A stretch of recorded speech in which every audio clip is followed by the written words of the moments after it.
Hi friends, I'm coming to you with a reading update for the week. I am doing a lot better with my reading. I'm actually feel like I'm reading more than I have the past 2 months. But it has slowed down just the last couple of days because I have some family in town and just haven't been reading as much. But last week earlier this week, I did a buddy read of The Queen of Sugar Hill by Rashonda Tate. This is a book about Hattie McDaniel, who played Mammy in Gone with the Wind.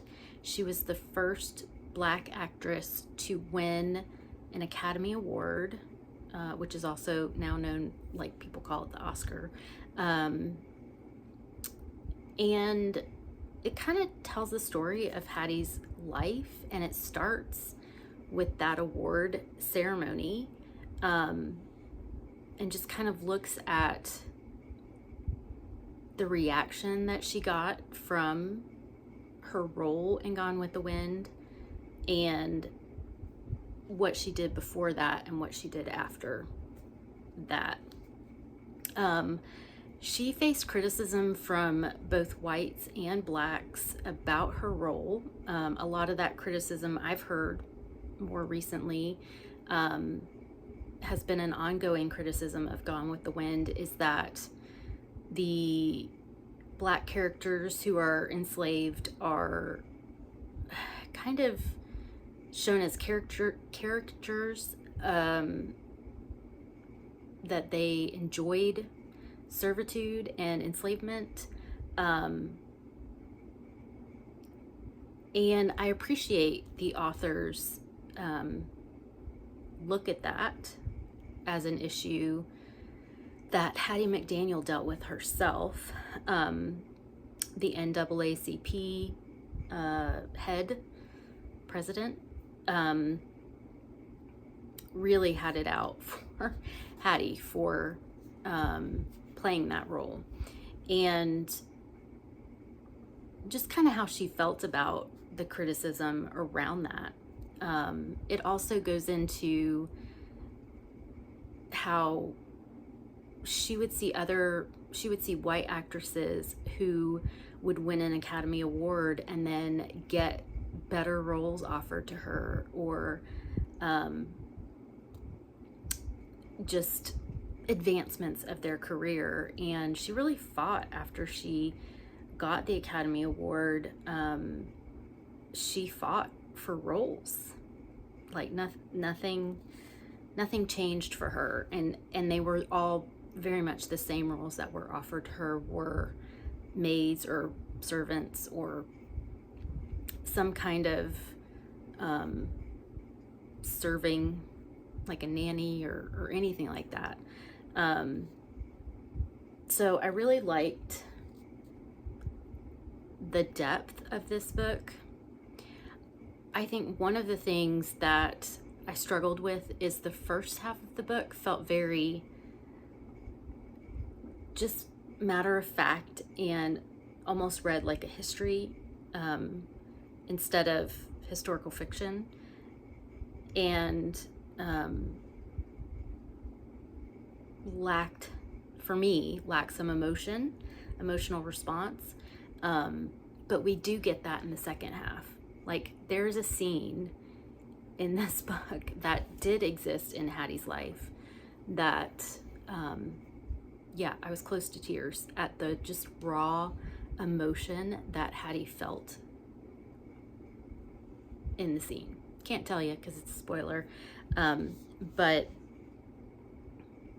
yeah, I would say the first half of the book was probably like a 2 or 3 star for me, and I ended up giving it 4 stars because the last half of the book really just, it moved me. I felt like we got more of that emotion that I was looking for. I did appreciate there's a historical note where the author goes into detail of what is fictionalized, what events of Hattie's life that she combined and may have changed a little bit. Yeah, so 4 stars. I do recommend this. I am also now with I read it with a group from my book club, and we were so curious about Hattie's life that we, two of us, are listening to the audiobook. Right as soon as we were done with this, we started the audiobook of Hattie McDaniel by Jill Watts. I forget what the subtitle is. I'll put a cover of it here, which is a nonfiction about Hattie McDaniel. There are a couple out there that I may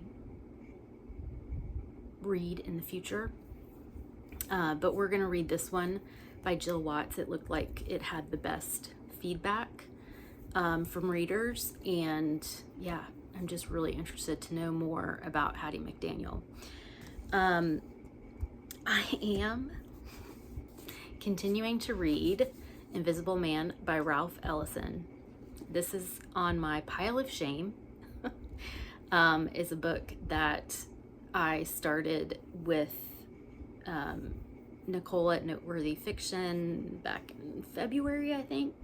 It was a group read, a read along on Storygraph that she had started, and yeah, they all read it in February. I did not. I read half of it, actually more than half of it. And I've decided that June is the month that we are going to finish this, because the Read Good Challenge for Ben Reads Good, the Read Good Challenge hosted by Ben Reads Good, is kind of getting a book off your pile of shame. And this one is, yeah, I mean, it's a good book. No issue with why I put it down. I just got distracted, as I do when I'm reading. So we're definitely going to get back to this. Another book that I got distracted from is Why We Can't Sleep, Women's New Midlife Crisis by Ada Calhoun. This is on my Intentional Living book stack that I set for myself at the end of last year. I picked some nonfiction books that just kind of focus on some intentional living goals I have for myself. And the move, probably a little before the move, just lots of things kind of threw it in disarray. So as I've mentioned, and I'll put a link below about my goals and how they just got off track for a while. I am reading this. I am in my midlife. I don't like calling it a crisis, but yeah, we'll find out. I sometimes have a hard time sleeping, sometimes not, but I think this is going to go into much more than just sleep. And then I am also doing a buddy read with a friend of mine, which I mentioned in my recent book haul, of King of Ashes by S.A. Cosby. And I haven't gotten very far in this because we started it right about when my family got here. So my friend is further than I am, and she said that it's kind of harder hitting than, or heavier, I think is what she said, than his previous works, which we'll see, because his previous works are pretty heavy. So yeah, I need to catch up on this one. I want to catch up on this one. And then I'm also working on a reading vlog for a backlist reading vlog, reading books like my friend Chloe, and it's going really well. I'm doing a romance, a thriller, and kind of a thriller-ish type, I think. So I was hoping to have that out for you on Sunday, but I'm not far enough in the books to do that. yet. We'll see, because I really hope to get more reading done. If you would like to support my channel, please hit the subscribe and the like and the notification bell. I'm trying to get back on a regular schedule of videos. That's not always happening. It wasn't happening because my reading was going so slow, but that has gone better. And yeah, I really appreciate you being here. It means a lot to me. The book community is, yeah, it's so amazing. I really appreciate you being here, and I hope you all are doing well, and I'll see you very soon. Bye.